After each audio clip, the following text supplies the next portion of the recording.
President Obama is preparing for his historic visit to Cuba Sunday through Tuesday. But as with almost anything this president does, there is considerable skepticism and criticism about his ongoing effort to make friends with an old enemy. Correspondent Kevin Cork is at the White House tonight.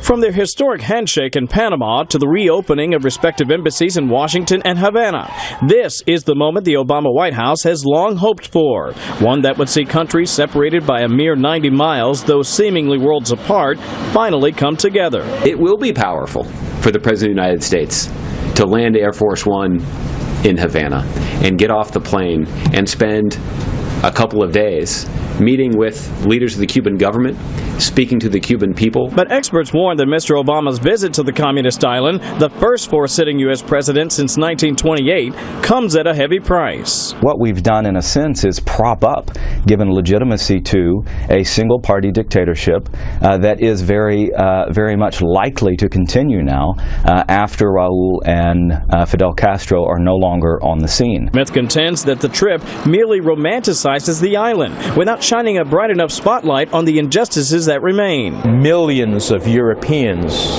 Canadians, Mexicans, Latin Americans have visited Cuba over the last several years, made investments. The system has become more repressive, not more free. I think that President Obama has been going legacy shopping in this last year of his presidency. We signed a terrible, weak and dangerous Iran deal, and that was a capitulation to the Iranian regime. And the same thing is going on with Cuba. White House officials say the trip should produce plenty of deliverables, including more trade and tourism, and by proxy, more opportunities for the Cuban people, and frank discussions about human rights. Conversely, they say don't expect any changes involving the prison at Guantanamo Bay. The effort to empty the prison may continue, but there'll be no handover. And while the president wants the embargo to end, only Congress has the power to do so, which means that won't happen during the visit either.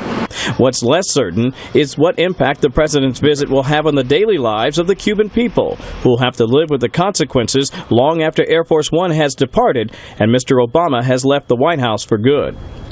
Brett, the White House has announced that the president will in fact meet with dissidents while he is on the island. Those specific names have not yet been released. We also learned that his remarks to the Cuban people are expected to be broadcast live on Cuban state TV, and of course we'll have live coverage from Havana right here on Fox News Channel. Brett. Kevin Cork, live on the North Lawn. Kevin, thanks.